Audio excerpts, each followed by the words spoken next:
Dhanbad Lok Sabha seat पर भाजपा की ओर से बाघमारा विधायक दुल्लू महतो को प्रत्याशी बनाए जाने के बाद से राजनीतिक गलियारों में सरगर्मी तेज है।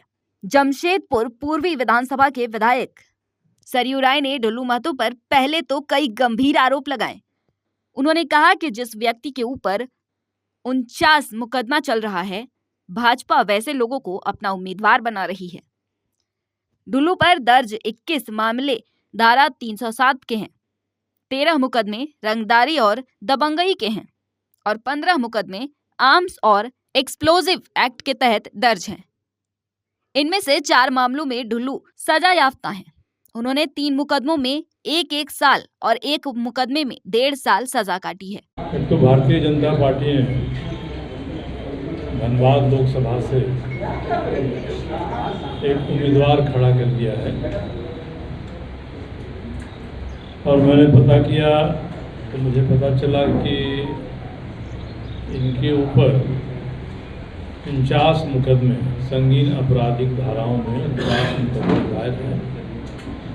इन सभी मुकदमों की सूची मुझे लगता है कि आपके पास 1-आध मिनट के भीतर सॉफ्ट कॉपी के रूप में पहुंच जाएगी। और ये जो मुकदमे हैं उन मुकदमों में करीब 21 मुकदमे ऐसे हैं जिसमें अटेम्प्ट टू मर्डर का 307 धारा लगी हुई है। उसके अलावा भी कई धाराएं हैं। 13 मुकदमे ऐसे हैं जिसमें 384, 85 जो CRPC की धाराएं हैं, रंगदारी मांगने का, लोगों को परेशान करने का, ये लगा हुआ है। और 15 मामले ऐसे हैं जिसमें आर्म्स एक्ट लगे हुए हैं। तो इसमें से 4 मुकदमों में जिनकी सूची मैंने दिया है, 4 मुकदमों में इनको 3 में 1-1 साल की और चौथे में 1.5 साल की सजा हो गई है।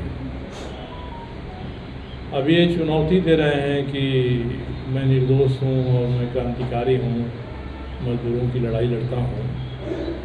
कोर्ट ने जिनमें सजा दिया है 4 मुकदमों में, उनके बारे में भारतीय जनता पार्टी को जवाब देना चाहिए। उनको उम्मीदवार से कोई सवाल पूछने का मतलब नहीं है। और मेरी चुनौती है कि भाजपा के जो नेता हैं, संगठन महामंत्री हैं, इनके अध्यक्ष हैं, ये इसका जवाब दे दें। तो ये इनके मुकदमों का है और हाफ सेंचुरी हो गया। 50वां मुकदमा इनके खिलाफ कल कृष्णा अग्रवाल ने, जिनको विंस खान ने और इन्होंने धमकाया था, उसने किया हुआ। तो ये मुकदमों की सूची है, आप देख लेंगे, इसमें क्लियर है।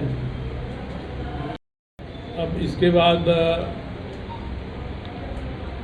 जो मुकदमों में सजा हुई है उनको कुल मिला के 4.5 साल की सजा हुई है।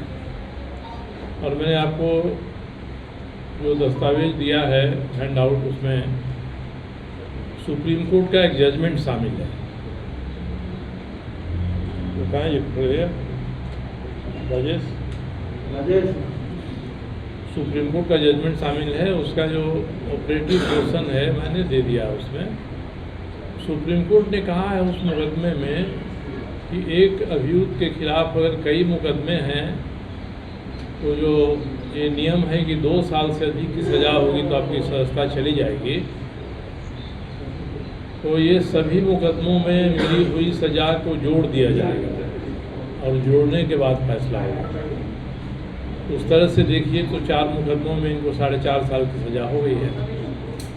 तो उसके हिसाब से तो चुनाव लड़ने के लिए योग्य ही नहीं है। पता नहीं भारतीय जनता पार्टी के नेताओं ने इस पर ध्यान दिया कि नहीं दिया। और धनबाद के किसी व्यक्ति ने झारखंड विधानसभा के अध्यक्ष के सामने इस बात के बारे में शिकायत भी दर्ज कराया हुआ। उन्होंने फैसला नहीं किया है इस पर। तो इनके उम्मीदवार न केवल आपराधिक मुकदमों में सजा पाए हैं, बल्कि चुनाव लड़ने के भी योग्य नहीं हैं। ये 2 बातें मुख्य थी जो बतानी थी। तीसरी क्या है कि ये उम्मीदवार और इनकी पार्टी ये कह रही है कि इनका विरोध क्यों हो रहा है। विरोध इसलिए हो रहा है कि ये OBC से हैं और धनबाद में पहली बार OBC को टिकट मिला है। अब मैं सबूत के साथ ये कहना चाहता हूँ कि बाघमारा क्षेत्र में विधायक हैं, तो बाघमारा क्षेत्र में विधायक 3 टर्म विधायक रहने के दौरान इन्होंने सबसे अधिक अत्याचार ओबीसी के लोगों पर किया है और उन मजदूरों पर किया है जो कोयला लादते हैं, बोझते हैं। और इसके बाद इसके अभी ताज़ा ही 15 दिन पहले इनके क्षेत्र के 6 परिवारों ने 17 दिन तक अनशन किया था बैठकर रणधीर वर्मा चौक पर, जिसकी तस्वीरें सभी अखबारों में आई हैं, क्योंकि उनके घरों का पानी बिजली इन्होंने कटवा दिया था। ये चाहते थे कि ये ज़मीन उनके उपयोग के लिए अपनी ज़मीन दे दिया, नहीं दिया। 2 साल पहले से एक अशोक महतो हैं, जो वही महतो हैं जो ये महतो हैं, इन्होंने एक मंदिर बनाया है, उस मंदिर के सामने उसकी ज़मीन है। वो चाहते थे कि हम दुकान खोलेंगे फूल वूल का और पूजा पदार्थों का, हमारी जीविका चलेगी। दबाव दिया कि नहीं तुम ये मत करो, ये हमको हो दो ज़मीन। नहीं तो इन्होंने इतना अत्याचार किया कि पानी का टैंकर उसके दुकान के सामने खड़ा कर दिया, महीनों खड़ा रहा। बाद में प्रशासन ने हस्तक्षेप किया और ये सभी बातें भारतीय जनता पार्टी के नीति